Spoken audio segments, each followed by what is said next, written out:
ونستعينه ونعوذ بالله من شرور أنفسنا ومن سيئات أعمالنا من يهده الله فلا مضل له ومن يضلل فلا هادي له وأشهد أن لا إله إلا الله وحده لا شريك له وأشهد أن محمدا عبده ورسوله أما بعد فأعوذ بالله من الشيطان الرجيم بسم الله الرحمن الرحيم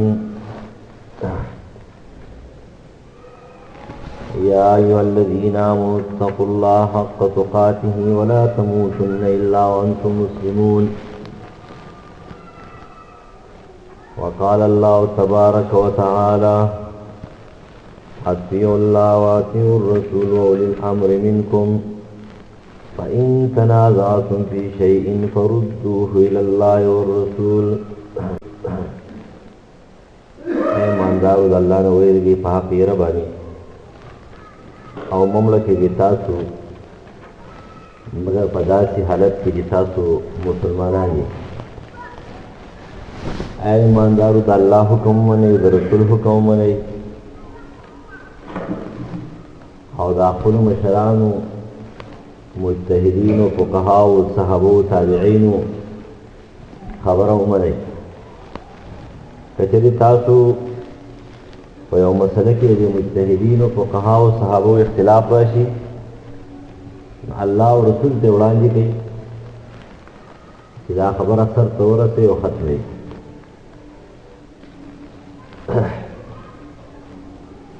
نن دا محرم میاشت ده او لسمه عاشورہ ورته وایي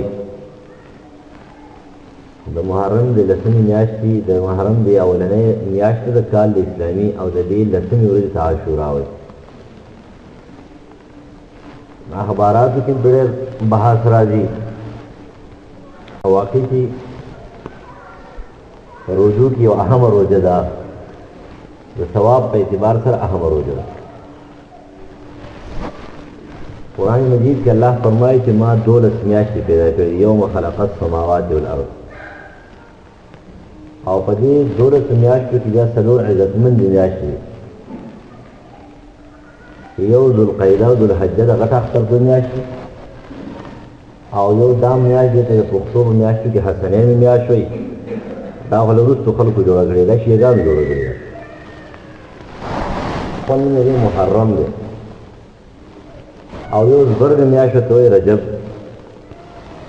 دا څلور میاشتې د عزت میاشتې په هره میاشت کې په هره ورځ کې په هر ساعت کې ګناه کول دا ناروا دي او دا ګناه ده خو بعضې ګناه د ورځې او د میاشت او د ماحول او د مقام د وجې نه د هغې مرتبه او درجه په ګناهونو کې زیاتېږي لکه اوس کنځلي کول بهر هم ګناه ده خو لیکن په جومات کې دننه دا د ګناهونو ګناه ده غیبت او شغلي خو بهر هم ګناه ده لیکن جومات کې دننه دا بیا ډېره لویه ګناه ده دارنګې نور مسجد حرام او مسجد نبوي او مکه او بیا د څلور میاشتې په دې کې بیا د هغې مرتبه نور هم زیاتېږي دا په اعتبار د عزت سره میاشتې بهترې دي د عبادت په اعتبار باندې د ټول نه بهتره میاشت رمضان ده بالاتفاق د ټول نه بهتره میاشت دا رمضان ده او په روزو کې د ټول نه بهتره روزه د رمضان نه بعد دا د عاشورا ده دا نننۍ روزه چې ده دا د ټول نه بهتره روزه ده دویم نمبر د ورکوټي میاشت د اختر نه بعد د شوال شپږ روزې سته روزې چې دي شپږ روزې دا د بهترې روزې دي او نور په کې شیخ ضعیف او صحیح خو لیکن دې کې صحیح روایت دي چې هغه صحیح سیسو نقل کړي نو والله چې د محرم د میاشتې پس منظر دا لږ زکو ټایم کم دی خو چې زما غرض په دې کې دا نو تاسو ته پته را خو زموږ د اخباراتو کې مشرق ته او بلې بلې خلک خفه کېږي نن سبا د مفتیان حضرات چې کوم دي په خاپو باندې وړي او د ځان بس یو کتاب ګوري نه کتاب نه وایم ته کتاب کې خو هر څه دا خو خلکو لیکلي دي، دا خو الله او رسول نه دي لیکلي، دا خو خلکو لیکلي دي، په دې کې خو هر څه نو بس دا موضوعي خبرې د دنیا جمع کړي دي او د هغې فرشته جمع کړی دی دروغ. نو هغه دروغ خبرې ته جدا کوم او دا رښتیا ته جدا کوم چې رښتیا څنګه دي پکې دروغ پکې څنګه دي. نو په دې کې زموږ سره دوه قسمه روایات کې دواړه د حضرت عایشه رضی الله تعالی عنها او د عبدالله ابن عباس رضی الله عنهما او دغه رنګ د عبدالله ابن عمر رضی الله عنهما د ابو موسی اشعری رضی الله تعالی عنهما د سمره بن جندب رضی الله تعالی عنہ روایات دي چې دا بخاری، مسلم، ترمذی، ابو داود، نسائی، ابن ماجه نقل کړي. یعنی دا داسې روایات کې چې صحیح سته ورته موږ چې وایو دا شپږ کتابونه چې هغه په کتابونو کې صحیح کتابونه دي هغه نقل کړي دي، نو چې هغوی نقل کړه باقي ټولې دنیا بیا نقل کړي. بلکې نن خبره ده چې حدیث نه چې بخاري نقل کړی دی بس بیا به وړاندې چون چرا پاتې نه بس بیا دا صحیح حدیث.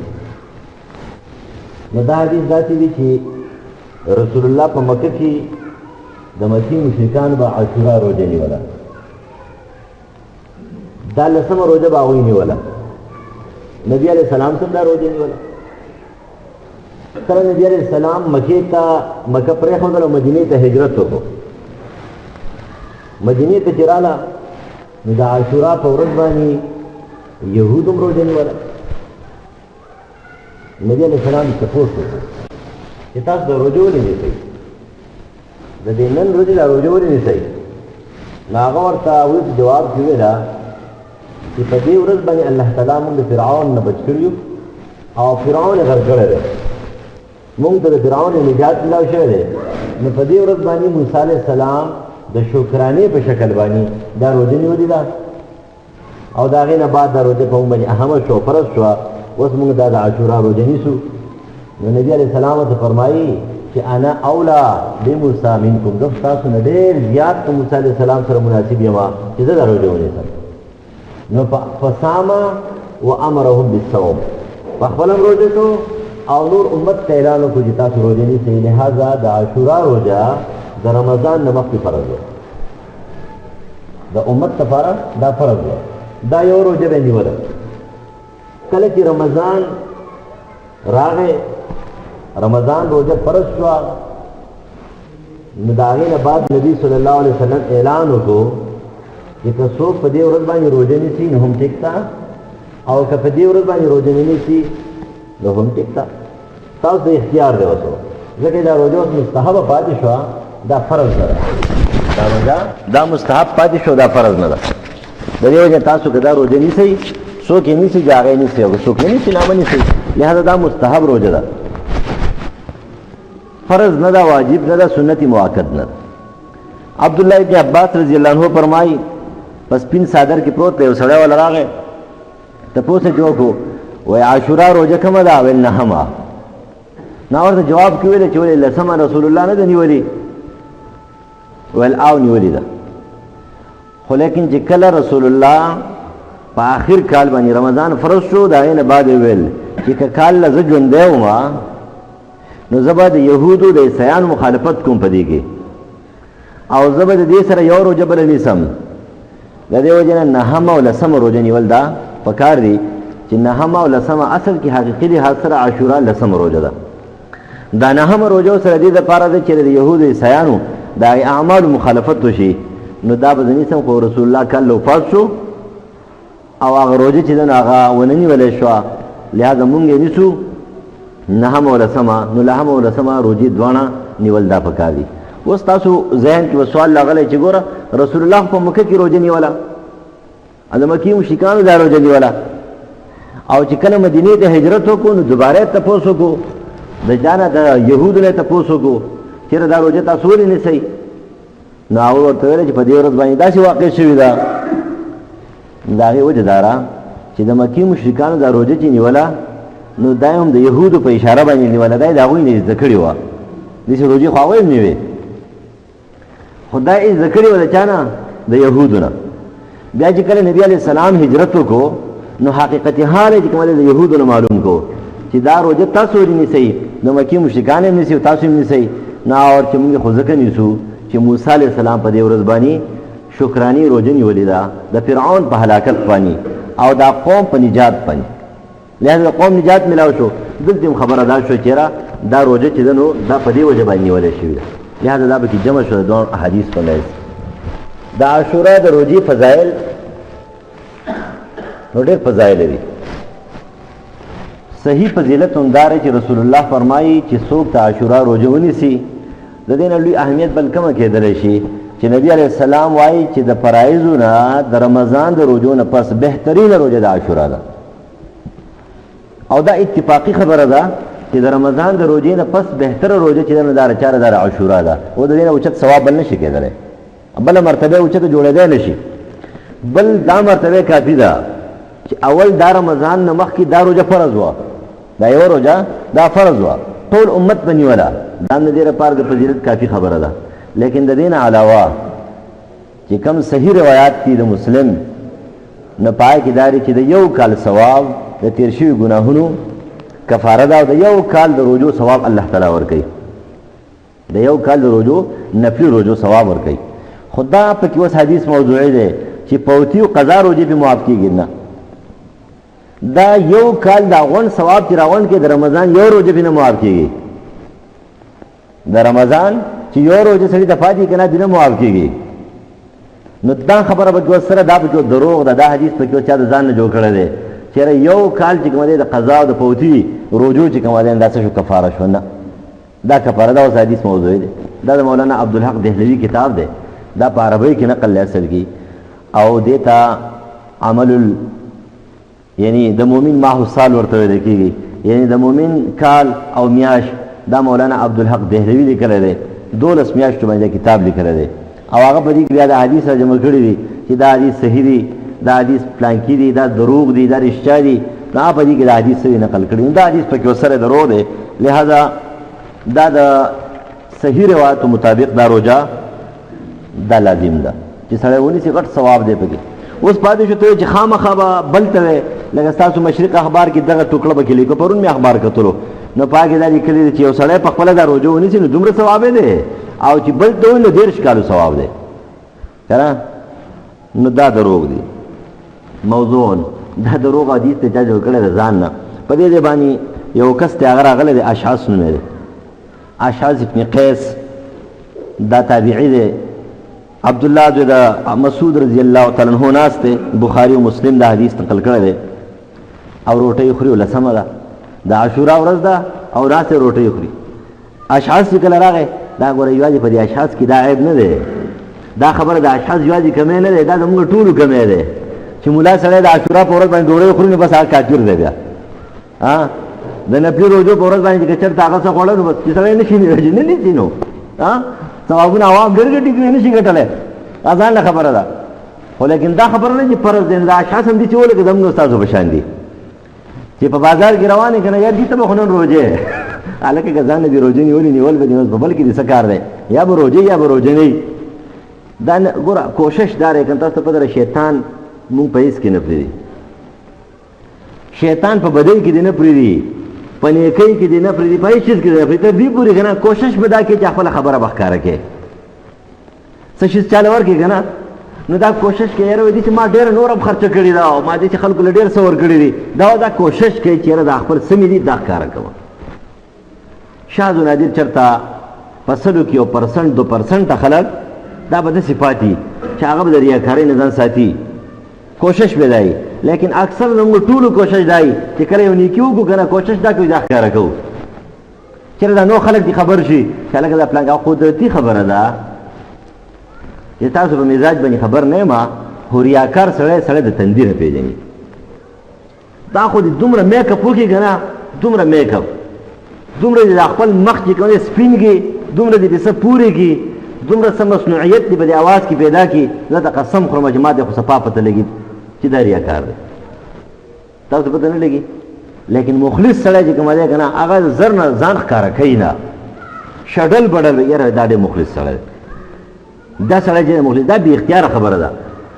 په جمال ګړۍ کې چې کوم دی جنازه وه، خلک قسمه قسم ملیان دي که نه، علمای سو دي، نو په جنازه کې اوس یو مولوي صاحب پاڅېد نو خان بابا مړو، وایي هلکه وایي دا خان بابا ښه سړی و، هېڅ چا ونه ویل چې ښه سړی و، دا و دا حدیث اوریدلی دی چې نبی علیہ السلام فرمایي چې 3 کسان د یو سړي ګواهي وکړي د مرګ نه بعد چې دا ښه سړی و نو الله تعالی یې معاف کوي. هغه 3 کسان دي چې 3 کسان نه دي، هغه چې بې اختیاره د ده په دشمنانو کې که نه بې اختیاره د هغه د خدای نه وځي یاره وایي بهترین سړی و، اگر که زما ورسره ورانه وه خو سړی ښه سړی و. نو دوست هغه حدیث عمل کول نو داسې وایي دې خلکو ته وایي چې د دې خلکو کې به یو 3 کسان خو چې او خو نو به خان بابا به وبخي هلته ما ته نمبرې جوړې شي نو هلکه خان بابا ښه سړی و هېچ هغه ګونه کړ په درېم ځل په ځای باندې کېناست. مال اوس دته اوس وګوره که نه یعنې دا مختلف طریقې دي، کرتبونه دي، چلونه دي، د پیسو د راغونډولو دپاره، د ځان د ښودلو دپاره، په دې خو کار نه کېږي. خبره دا ده چې ریاکاري دا داسې یو شی دی د انسان اعمال بربادوي. ځکه خو نبي صلی الله علیه وسلم فرمایي چې انی اخوف ما اخاف علی امتي، زه چې ډېر زیات اریږم په دې خپل امت باندې نو په شرک اصغر اریږم. و شرک اصغر به زما په دې امت کې داسې داسې به رواني لکه په تور کاڼي باندې تور نری میږی رواني په توره شپه کې د هغې په حرکت سړی نه پوهېږي. دقه شان دی په دې حرکت سړی پوهېږي نه، په دې حرکت په پوهېږي نه چې لکه په دې کې دا حرکت چې کوم څنګه دا میږی روان دی او که نه دی، لیکن دا ریاکاري په دې کې داسې روان دی. خطرناک شی دی، الله دې موږ وساتي. ځکه چې سړی ټوله ورځ هم ځان ستړی کړي روژه ونیسي، ټوله ورځ ځان ستړی کړي روژه ونیسي او هغه هم ثواب ته میلاو نه شي چې هندو ستړی و الله ناراضه. ابواللیث سمرقندي تنبیه القابلین کې مخکې مته ویلو یو مثال پیش کړی د ریاکارو دپاره. وایي د ریاکارو مثال داسې دی لکه یو سړی دی او هغه لګیا دی کودڼې جوړوي، غونډ کوي او د روپیو د کابلي روپیو برابرې د سپینو د روپیو برابرې جوړوي او بوجۍ ته اچوي او وایي بازار ته ځم او په دې به سودا کوم. وایي بوجۍ په شا کې بازار ته لاړ شي، دکاندار ته وایي ماله دا شی راکړه دا شی راکړه، دکاندار چې بوجۍ ته وګوري چې هلکه بوجۍ خو د روپو ډکه راوړې ده، نو هغه ولا دنیا د سامان نه واچوي، حساب کتاب چې وکړي دا څومره روپۍ شو دومره مال شو، بیا هغه پنډ کې ولا کیږي ولا بس برابر تیارې کړي خوراک څښاک هم پې وکړي، دی ورته چې روپۍ ولا ورکوي بوجۍ ورته واړوي. خو چې بوجۍ ورته واړوي دکاندار به ورسره څه کوي چې کودڼې ورته واړوله که نه، وایي دا دکاندار به ورسره څه کوي، وایي ډانګې به پسې راخلي دا کرۍ به له ماتوي. وایي دا ریاکار سړي مثال هم دغه شانتې دی چې دی اعمال کوي عبادات کوي د کودڼو نه چې که بوجۍ ډکوي، ځان خو ستړی کړي که نه، کودڼې جوړول خو چې اسان کار نه دی غونډول، نو ځان خو ستړی کوي نو ځان ستړی کړي، خو لیکن چې کله دا بوجۍ په شا کې ویسي نو جنت ته نه میلاویږي. هلته ډانګي ولاړي وایي تعالی ما عمر در کړی دا احسان مې کړی دا احسان دا نعمت ستا دپاره په رښتې مقرر دا لیکلی کوله ستا حفاظت یې کولو دا بارانونه کېده دا ځمکه وه دا ټول ستا په خدمت کې لګیا وو، تا ماله کودڼې راوړه نو بس ډانګې ورته ونیسي جهنم دې منځ ته ور واچوي. خطرناک شی دی، الله یې موږ وساتي. نو دلته ورته وایي چې یاره ریاکارۍ نه به ځان ساتي. نو دی راغی ورته وایي چې ته روټۍ خورې، دا سړی ورته وایي اشعث ابن قیس ورته وایي چې ته روټۍ خورې نن د عاشورا ورځ نه ده، هغه ورته ویل او عاشورا ورځ ده. عبدالله بن مسعود رضی الله عنه ورته فرمایي عاشورا ورځ ده ما ته هم پته ده. نو بیا ورته په جواب کې وایي چې کله رمضان فرض شو نو فرض ختم شو. یعنې د هغه د طرفه ډېر ښایسته جواب لنډ جواب ورته میلاو شو چې کله رمضان ختم شو فرض شو نو عاشورا فرضیت ختم شو. نور ته څه وایي مطلب دا شو چې دا خو مستحبات پاتې شو، اوس ما ته مستحبات فرضیت چې کوم دی مه جوړوه چې ته به ما باندې فرض کې داسې مه وایه. او یا دا چې ځان له دې روژه نیول تاسو چې بل ته لکه نن روژه شو نو ځان له دې یو کال ثواب میلاو شو، او د هغه سړي ته دې چې وویله خبره دې ورته وکړه او هغه روژه ونیول تا ته 13 کاله ثواب چې کوم میلاو شو هغه ته 13 کاله میلاو شو. دا اوس چې د ځان نه خبرې دي. لهذا روژه د عاشورا ډېر ثواب لري، په رمضان نه بعد اهم روژه ده، ډېر ثوابونه دي پکې، ورسره نیسئ پکې څومره نهمه ورسره به خامخا نیسئ. د هغې وجه دا ده چې یاره مخالفت راشي د چا نه، د یهودو نه د عیسیانو نه، ځکه هغوی یو روژه نیسي د عاشورا 10مه نو ته به ورسره نهمه ونیسي، نو رمضان به څه شي دا به د هغوی د خبرې نه جدا شي. و د هغې نه وروستو په دې ورځ باندې منځونه څومره بهتر دي. نو د ترمذي او د نسایي حدیث دی د حضرت ابو هریره رضی الله تعالی عنه نه نبی علیہ السلام فرمایي د ټولو میاشت نه بهتره میاشت دا رمضان دی. بیا وایي د رمضان نه وروستو د ټول نه بهتره روژه دا د عاشورا ده، او په منځونو کې د فرایض نه بعد د ټول نه بهتر مونږ د تهجد دی. خبره پوه شوې؟ د ټول نه بهتر مونږ د تهجد دی. نو تا به کوم کوم ځای کې نه دا خبره نقل کړې ده چېرې څوک چې کوم دی په شبې په دې شپه باندې د عاشورا په شپه باندې سل رکعاته مونځ وکړي. په کومې طریقه باندې؟ په دغه طریقه باندې چې نقل کړي دي دومره ځله پکې سورۃ فاتحه ووایو، دومره ځله پکې سورۃ ضحا ووایو، دومره ځله پلانکې شی ووایو، آیت الکرسی پکې ووایي، او بیا په بعضې روایت کې سورۃ اخلاص پکې ووایي او دا پکې ووایي. نو که احادیث تا کوم ځای نه نقل کړي دي دا خو ټول موضوعي حدیث دا پکې نشته دی چې دا راټولو یعنې د پنځو منځونو د فرایضو نه بعد بهتر منځ دا دی. دا حدیث موضوعي دی. د ټول نه بهتره میاشت رمضان ده. د ټول نه بهتر منځ فرایض دي. د فرایض واجباتو نه د وترو نه علاوه د ټول نه بهتر منځ دا تهجد دي. او د تهجد منځ ولې بهتر دی؟ دا بهتر ځکه دی که ریاکاري نه راځي. په دې کې ریاکاري نه راځي. د دې وجې نه تهجد مونځ چې سړی بالکل ځان لري، ځان له کمره کې څوک ورسره نه وي، نو بهتره دا ده چې دې تهجد مونځ په تیزه وایي، تلاوت یې په تیزه کوي.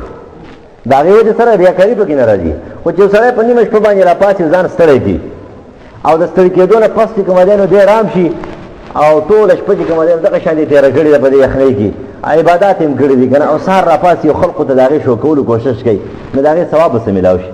لهذا دا خبره غلطه ده چې د عاشورا په شپه باندې سل رکعاته مونځ کول او بیا 2 رکعاته مونځ کول او بیا 4 رکعاته مونځ کول، د دې ثبوت چې دی نه دا نشته دی. لهذا دا ځانله خبره ده. اوس پاتې شو دا صدقات چې په دې ورځ باندې په دې شپه باندې خیرات کول. نو دا د عبدالله ابن عباس رضی الله عنه حدیث ته علامه ابن قیم ابن تیمیه رحمه الله ورته موضوع ویلی دی، دروغ یې ورته ویلي، لیکن سره یې دی نه دا مولانا عبدالحق نقل کوي د جامع کبیر په حواله باندې چېرې بېشماره احادیث پکې شته دی. نو د دې وجه صدقاتو باره کې دومره سختي نه ده په کار، خو بیا هم قابل اعتبار حدیث نه دي، قابل اعتبار حدیث نه دي چې ته خامخا چې دی نو ټول کال به په ده باندې څه وي نرمي راځي. نو دا خبرې سري ده د نرمۍ خبرې دي. اوس څه موضوعات چې کوم دی نه ته مختصر ویم، ټایم کم دی. نمبر 1 خبره ده حدیث چې خلاصه ویم. اول حدیث دا دی چې تاسو مشرق اخبار ګورئ که نه، هغه کې ډېر نقل کړي دي چې د عاشورا روژه چې ده نو دا د 80 کالو د عبادت ثواب سړي ته میلاویږي، او چې په دې کې سړی مونځ وکړي نو د تراویح غوندې ثواب ته میلاویږي. موضوع دا دروغ حدیث دی، چا رضانه جوړ کړی. دویم نمبر کم یو سړی چې هغه په دې ورځ روژه ونیسي نو 10,000 فرشتې چې څومره عبادت کوي نو د هغې ثواب درته میلاویږي. دا دروغ خبره ده. د هغې نه وروستو دریم نمبر د عاشورا روژه چې څوک ونیسي نو د 1000 حجیانو د عمرې ثواب ورته میلاویږي. دا هم دروغ دي. 10,000 شهیدانو ثواب ورته میلاویږي. دا هم دروغ دي. د هغو اسمانونو کې څومره فرشتې ثواب دی، دا هم دروغ دي. په دې ورځ باندې څوک په چا باندې ډوډۍ وخوري، په فقیرانو باندې، الله تعالی یو کال چې کوم د رزق پراخه ساتي، دا دروغ دي. په دې ورځ باندې د یتیم په سر باندې 100 لاس کېږي، دته به جنت میلاو شي، دا هم دروغ دي. یتیم په لاس سر باندې اساسي کړي. بیا د هغې نه وروستو په دې ورځ باندې الله تعالی چې کوم دی نو ټولې پر آدم علیه السلام پیدا کړی دی، فرشتې پیدا کړي دي، ابراهیم علیه السلام پیدا کړی دی، د نمرود د اور چې کوم دی نو راایستلی دی، دغه شان د اسماعیل علیه السلام قرباني په دې ورځ باندې شوې ده، او د فرعون خبره ټیک ده. ادریس علیه السلام چې کوم دی نو کې اسمان ته اوچت شوی دی، د آدم علیه السلام توبه پکې قبوله شوې ده، داود علیه السلام چې کوم دی نو هغه پکې معاف شوی دی. دغه رنګې نور بې شماره خبرې پکې دي. ابراهیم علیه السلام نه علی نوح علیه السلام کشتۍ دا په دې ورځ باندې چې کوم دی ودرېدلې ده، او بېشماره نورې قصې پکې کړي. دا ټول دروغ دي، دا تاریخي روایت دي. تاریخي روایت ته څوک حدیث نه وایي. دا په تفاسیرو کې شته، دا چې څومره ما وویله دا په تفاسیرو کې شته، لیکن دې د تاریخي روایت دی، دا حدیث نه دی، د موضوع حدیث جوړی. دا موضوع حدیث څومره ثواب دی. د رمضان نه پس بهترینه روژه عاشورا ده. د یو کال چې کوم دی ثواب سړي ته میلاویږي، او د یو کال صغیر ګناهونه ورته الله تعالی معاف کوي. دا د دې لپاره اوچت فضیلت دی. د رمضان نه مخکې د عاشورا روژه چې دی نه دا فرض وه. کله چې رمضان فرض شو د عاشورا روژه مستحب پاتې شوه. نه هم روژه به ورسره نیسئ، او عام عبادت پکې کول څه ګناه نه ده، خو تعین به نه کوې چې 2 رکعاته 4 رکعاته 100 رکعاته او آیت الکرسي پکې وي او سورۃ ضحا پکې او سورۃ اخلاص، دا تعین پکې نشته دی. دا ټول صحیح موضوعي حدیث دي. او دا کومه چې اخباراتو کې دا ټول تاریخي روایات دي. تاریخي روایت ته د حدیث نوم چې دی نه دا نشي ورکولی. پاتې شو دا میاشت چې کومه د حضرت حسین رضی الله عنه د شهادت میاشت ده، نو د شهادت د میاشتې دپاره چې دی نو دا د شیګانو غلبه د پاکستان باندې پته ولګېدله چې په مخ د ځمکې کې د ټول نه زیاته غلبه د ایران نه بعد په پاکستان ده.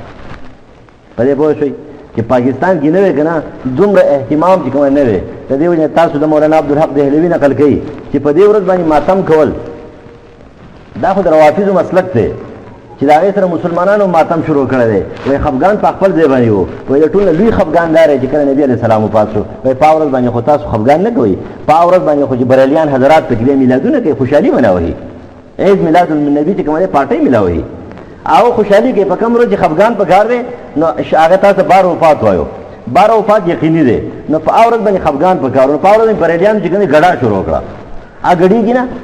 تاسو نه لیدل په جمعات کې څنګه غوبله جوړ کړی؟ نو اول پکې دغه شی شروع کو او چې په ورځ باندې خفګان پکار دی، مسلمان دې سره خبر نه دی. او دا خو د روافضو کار دی. روافضو چې کوم دی نه خپل کار شروع کړی، پته ولګي د ایران نه بعد د ټول نه زیات شیعهګان دا په پاکستان کې او بیا په پاکستان کې کومه قسم دي روافض دي. ځکه دا ماتم چې کوم دی عام شیعهګان نه کوي، دا ماتم په شیعهګانو کې بدترین شیعهګان چې هغې ته روافض وایي ورته کوي. داسې مثال دی په خپله سړی ونیسه بیا حلال کا، سړی ونیسه د دې حواله کوي دا حلال کا او بیا یې تکینه پاته وجاړه. شیعهګان داسې چل کوي. اوس پوه شئ که نه شیعهګان داسې چل کوي چې حضرت حسین په خپله په 18,000 خطونو باندې بوتلول دي او په خپل لاس یې پنځه کول دي شهید کو او اوس یې خوا ته کېناستل ورته جاړي. هلکه په هغه وخت کې به راوتي وایي که نه تاسو جلدي موجود وئ په کربلا کې چاپېره خو راوتي به بچ کړی به م وی که نه. ظلم خو په خپل ځای باندې ظلم و، لیکن د فساداتو دپاره دا شیدونه کول دا د شیعهګانو کار د اهل سنت والجماعت کار نه دی. په دې ورځ ماتمې کول چې نه دا ګناه ده.